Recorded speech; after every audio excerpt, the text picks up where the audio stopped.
copy. Your heart beats slowly, hardly even know me, but you hold me closer than a mother with a baby.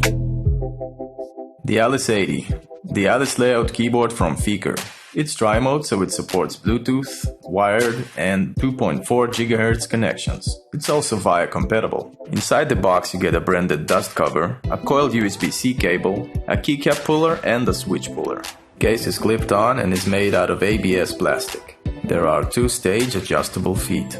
There's a magnetic pocket for the wireless USB dongle. The stock keycaps are dye sublimated, are made out of thick PBT, and the legends are clear and mostly consistent. My kit came with FEKER Holy Pandas, a tactile switch weighted at 67 grams. The stock stabs are pretty decent, but they come almost unlooped.